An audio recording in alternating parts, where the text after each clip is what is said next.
Let's get this party started I right. just want to sit Tonight with is the you and night. converse with I'm you, gonna show you, bitch. connect with you, enlighten you, Pardon teach me. you, and learn something from you. Madam Merkaba, I'm so grateful for your love and your support. It means so much for me. You've been with me through many, many things, silently and publicly. I just want to say thank you from the bottom of my light. Madam Merkaba. That's Merkaba. where I can see far.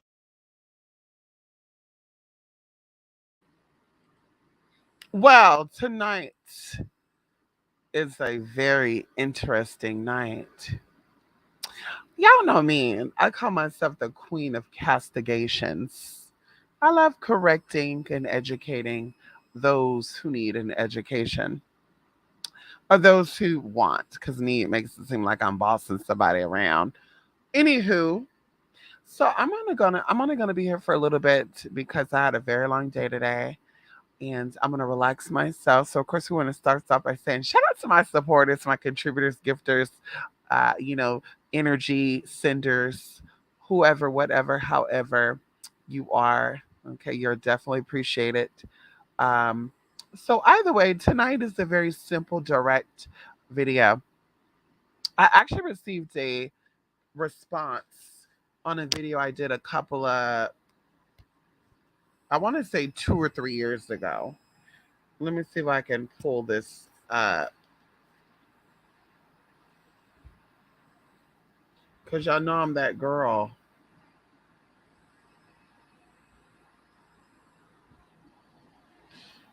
So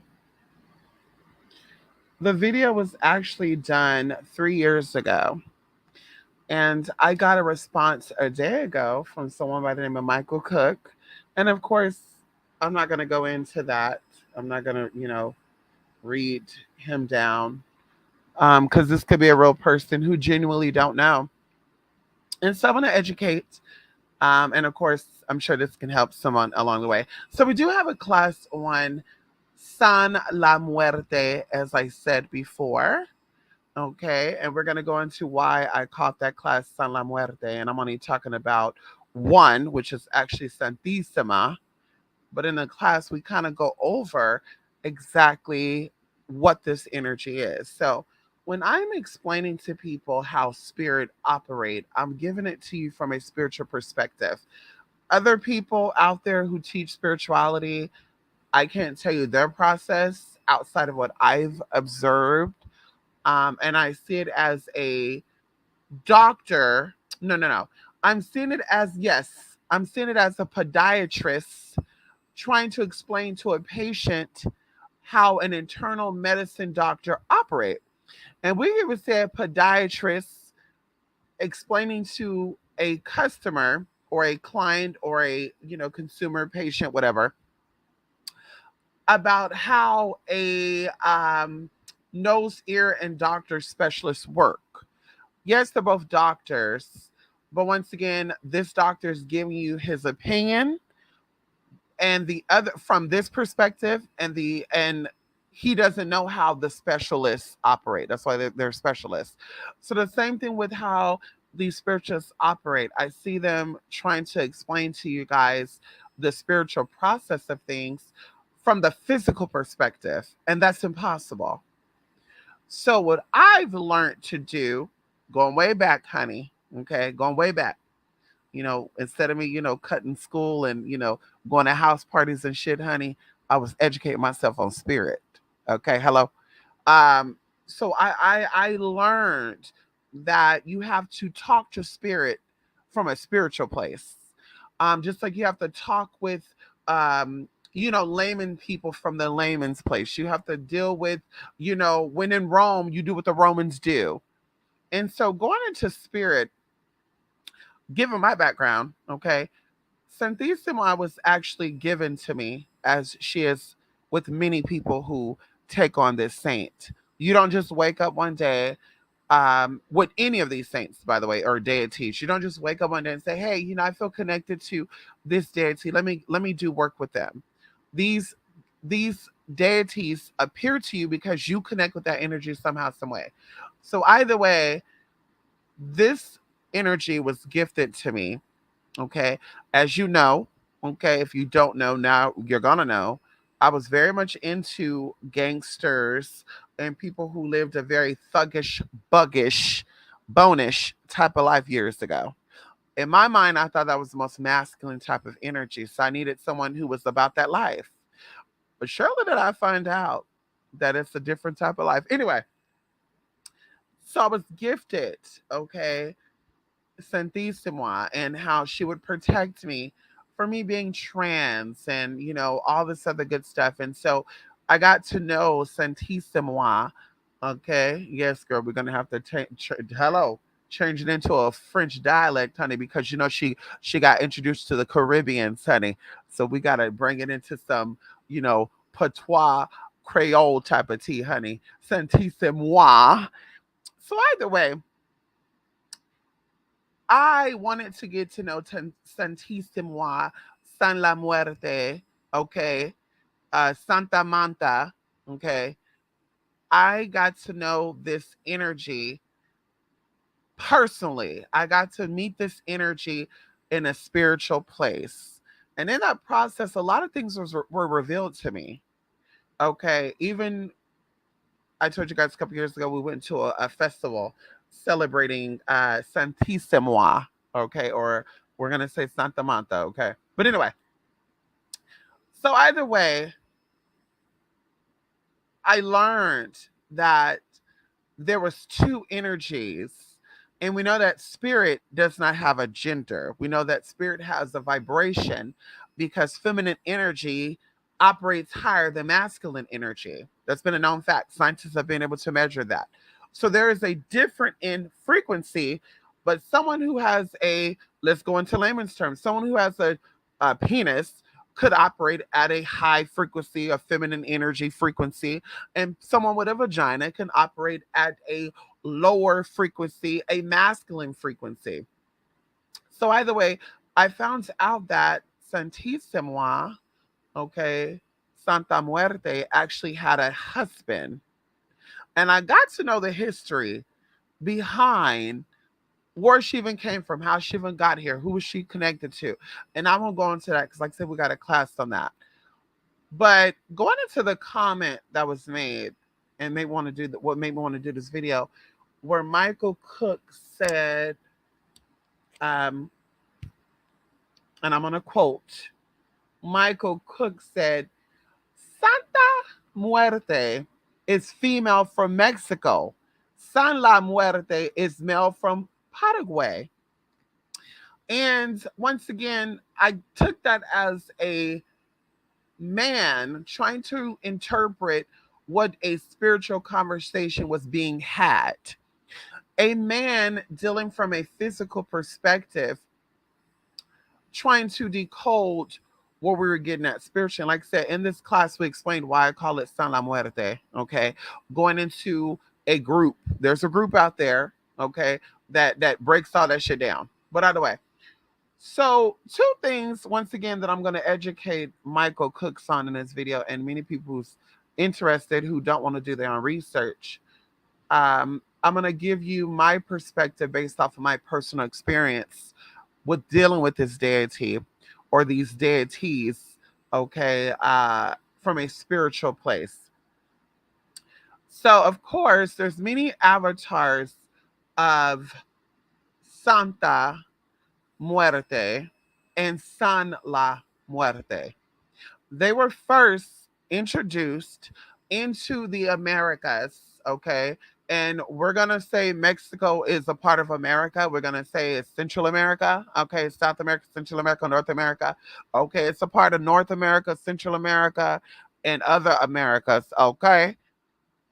So Santa Muerte and Sala Muerte was introduced to the Americas, okay, in about the 17th, 18th century. Before they were introduced to the Americas, okay, they had other names. And now I'm going to say this, and when I say Americas, we're going to say reintroduced. because nothing is new under the sun and everything has a cycle and the cycle will always loop itself back around. Okay? Nothing is new under the sun and everything has cycles. So they were reintroduced to the Americas under a different image. Okay? But going into this, Santa Muerte actually had a husband. Okay? Santa Muerte's um Santa Muerte actually had a husband. And going into this comes from the Aztec belief system. Of course, there's a underworld, lowest level underworld called Mictlan, okay, or we could say Mictlan, depending on your tongue. Santa Muerte's name is actually Mictacawasi, okay, or Mictecasiwa, okay, depending on how you want to say it. She is not offended by any way you say it, how you say it.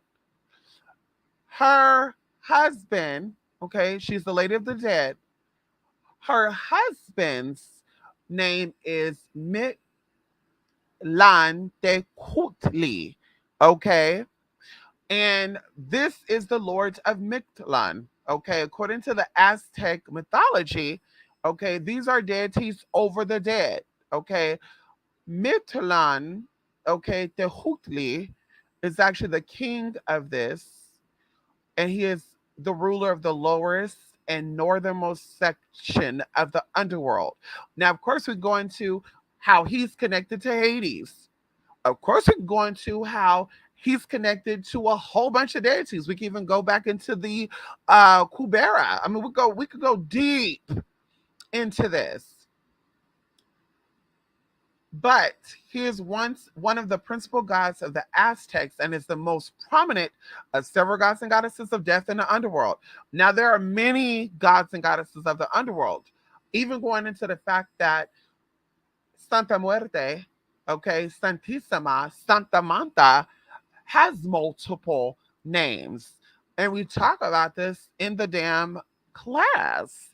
And anybody who knows the truth about Santisima and San La Muerte, they know exactly whatever, whoever these names are. So, of course, like I said, going into Santa Muerte, she has many names. La Flaquita, okay? She got La Nina Blanca. She got La Hermana Blanca. Okay, she got La Nina Bonita. It depends on the aspect of her. They also have aspect of her called La Madrina. Okay, there's a lot of names for her. Senora de las Sobras. Okay, there's so many names. Going into even the fact, and you could do your research on this. San La Muerte from Paraguay, South America. He's also venerated in Brazil. And in Paraguay, they actually call him something totally different. They don't even call him San La Muerte. They call him something totally different. Okay. Going into that, their days are on the same day. And like I said, this is physical evidence you can research. Their fest feast days are on the same day. Santa Muerte actually have three feast days. One of them is actually um, used throughout the whole world. Okay, going into America in particularly, August the 15th. Going into San La Muerte, he has 2 days, the 13th and the 15th. Going into what that name translates to in English anyway. Okay, it is ruler of the death, lord of the death, king of the death, goddess of the death, mother of the death, father of the death. Like it just keeps going. Okay, it just keeps going, Michael, and many of you other people. Even going into how the churches, because they are both Catholic, folk Catholic um, imagery. Okay, I think at one point even the Catholic Church accepted Santa Muerte, okay, as well as San La Muerte. But now they're both being disowned. So I want you to take this with you, Michael Cooks. because clearly you haven't been educated about these energies. You clearly have not been educated on about who Our Lady of the Holy Death is and who our King of the deepest underworld is. You have yet to educate yourself on similarities. Now, of course, some people may Google shit, and I'm sure somewhere, somehow, online it's going to say that San la Muerte and Santisima Muerte are not the same beings and don't get them confused. But one started originally, and the other one came up and out of that. And it kind of reminds me of going into how there is a white Jesus, a black Jesus, and a South American Jesus. And if you don't know, I'm going to leave that right there. Going into even the punishments, which a lot of people don't understand because a lot of people want to connect with these energies like Michael Cooks, because I doubt he's connected to this energy because he want to post that motherfucking comment. Better yet, Michael, I would love to see you at one of these events next year. How about that? I'd love to see you at a festival or a temple celebration. How about that? Anyway, going into this, when these deities, and they're very, very, very similar, once again, because they're actually the same energy, and depending on the story, okay, we're going to Aztec mythology because that's where it originated from, as these imageries, these skeletal imageries, okay, these skeletal imageries, okay, or excuse me, the imageries of king and queen of death came from the Aztecs. And like I said, it's the same motherfucking energy. Okay. Husband and wife, regurgitation. Like I said, honey, a lot of countries, a lot of places don't want to put female energies above masculine energy. So they want to take a masculine energy and call it feminine, or take a feminine energy and call it masculine. That's okay. That's why going into the ancient worlds and going into Yoruba and ancient Africa and ancient Europe, these goddesses all have stories of how masculine they were. Okay, and even going into the masculine or the male guys, they either have gay stories or they have stories of cross dressing, because people want to twist information that fits their dialogue. Energy just cannot be energy to human beings, Michael. We have to sit here and say, oh, this is a feminine energy because it's loving. Oh, this is a masculine energy because it's protective. Not knowing that the mama bear is more protective of her cubs than the papa bear is. But that doesn't mean the papa bear won't kill you in 2 seconds. So you have to understand that when you're dealing with spirits, Michael, you need to understand that each spirit has a starting point, and that's where you have to go to meet them at. That whole Googling, that whole someone told me, if you haven't worked with the Lady of the Shadows, if you haven't worked with the King of the Shadows, if you don't know where their stories originated from, you can't tell me shit about them, Michael.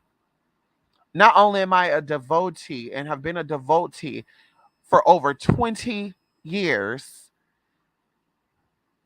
I know motherfucking spirit.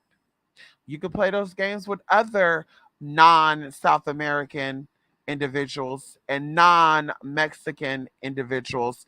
But when I talk about something, it's because I know it. If I don't know it, I'm not talking about it. Okay. Learning the pre Columbus history of South America, Paraguay, Argentina, Brazil, learning pre colonization history of religions practiced in these parts of the world might be a great start. Okay. It might be a great start. Okay. And that's really honestly what I want to leave you with. Okay. Michael and my people, honey. Okay. Anyway, let me see. Okay, yes, honey, come on here, Jaleel, honey. I never felt connected to her, but have watched documentaries on her and know very lightly about her. Amazing. Amazing. Going into, even going deeper than, what have been presented in the South Americas as these deities, this energy go as far back as Kalima. This energy go as far back as the Great Black Mother. It goes really, really far back. And so, if you tell the average person, Jaliel, that Santa Muerte is Oya and Oya is Kalima and Kalima is, and you just keep going, they're going to be like, wait, what? How's that possible? Because they're saying that these are four different cultures. That's understandable. But once again, these energies are the same energies. And once you connect with these energies, you can show them. American Gods, going into past life regressions, American Gods showed you a glimpse of how some of these deities, different royalties, are the same royalties. Even going into, or deities, energies, right? Spiritual royalty. Going into even Tituba, going into even um Marie Laveau, like all these energies are the same energy. Different time zones, they're praised differently, they have different stories, but these are the same frequencies that are coming through at different times for different necessities. And that's why I say people need to research. Going into the magicians, they had Lady of Guadalupe appear as a brown skinned woman, which is really what Lady of Guadalupe looked like, because of course we know Lady of Guadalupe, if she is Aboriginal, she would be a brown skinned woman. But the true depiction of the true beginning of Lady of Guadalupe, and I won't even say true beginning, we'll say Lady of Guadalupe, Lakshmi, Oshun, those are the same frequencies. Once again, if you don't know spirit, if you're not connected to any of those deities, those energies, you're not going to feel it. You're not going to say, "Yeah, I don't see it." Yeah, they're all goddesses of this and that, but I don't see it. Well, these spirits don't reign with you. These spirits don't reign with you, so you're not going to see it. You're not going to know it. When I step into the vibrations of Lady of Guadalupe, which is another deity that I regularly venerate, because of course when you deal with Santa Manta, you need Lady of Guadalupe or something more heavier than Lady of Guadalupe, like Archangel Michael, to tame that energy, because santisima, okay, will fuck some shit up. And just like Kali Ma will, when you're working with Kali Ma, you need that softer energy of Shiva or Vishnu or even Lakshmi or Durga to tame that energy once again, so that she's not like a Tasmanian devil spiraling out of control. But see, like I said, people don't know anything about that. They're just like, oh, I can work with Kali Ma. Oh, I could work with Santisima. Oh, I could do Oya. Same thing with Oya. That energy is so fierce that you need other energies to calm the energy down, because now you're becoming violent. Now you're becoming irritable. Now you're becoming psychotic. Now you're doing fucked up ass shit. And you're just like, why? Why am I doing stupid ass shit? That's the energy you're tapping into. So, once again, San la muerte es santísima. Okay? If you were to Google the way I typed it right now, please let me know there's a separation. Okay? Please let me know there's a separation in what I just typed right now, what I just said right now. Please don't know if there's separation. The king of death, the queen of death are one and the same. And as the Bible says, and many other religious texts say, when you marry, you become one. So the king is she, and she is definitely he. And that's where people got to understand that we're here to balance out that king and queendom inside of us. We're here to balance out that king of death and that queen of death, so they can live in peace in one body. Okay, now we're not saying everybody become transgender. That's not what we're saying. We're saying energy, masculine and feminine, has to be balanced. Energy, lady of death, man of death, king of death, father of death, mother of death have to become one. Okay? And so that's it, honey. That's all I want to say, honey. Come on in here, Jaleel. I know it is late. I know it is Labor Day. I wasn't even gonna get on here right now, but I said let me get on here because I got that comment, and I like to castigate. I like to educate every now and then. I like to educate when I can. You know what I mean? Anyway, honey, it was good seeing you, Jaliel. I hope you have a great Labor Day. Oh my God. You know what? We're gonna do Midnight Metanora tomorrow too. Oh my God. Yeah, we're gonna do Midnight Metanora tomorrow. Okay. Tomorrow's gonna be good. And we're gonna do two Midnight Metanoras as well. Two of them. Anyway, bye for now. Thank you so much for your support as always. And be good to yourself, honey. Love and light. And of course, if you have any questions, you can always hit me up or you can always comment. I would gladly see your comments and gladly answer any of the questions, okay? Love and light. Bye for now. And as always, namaste.